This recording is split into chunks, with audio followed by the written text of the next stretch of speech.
So hi guys, good noon. It's around 10 in the morning.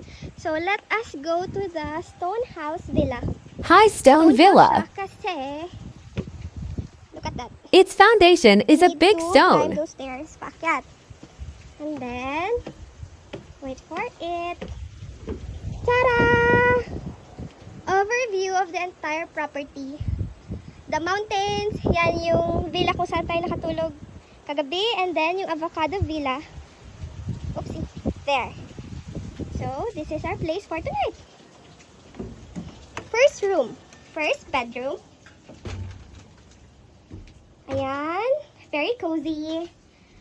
And then, the $1 million view.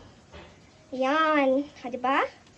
Para ka lang nasa Switzerland.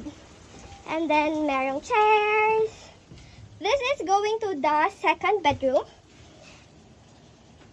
Ito yung second bedroom. Ayan.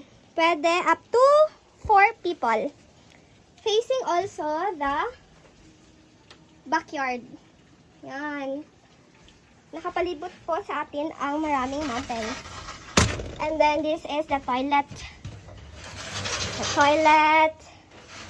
And the bathroom. Ayan. Magkaiba yung toilet and bath. Also, dito yung cooking area. And a functional lavabo. Functional and fashionable. Plus, the backyard view. Again, ito po ang kanilang Stone House Villa. Worth 4,500 for the or entire 7,000 villa. for the entire villa. Yun lang. Bye guys.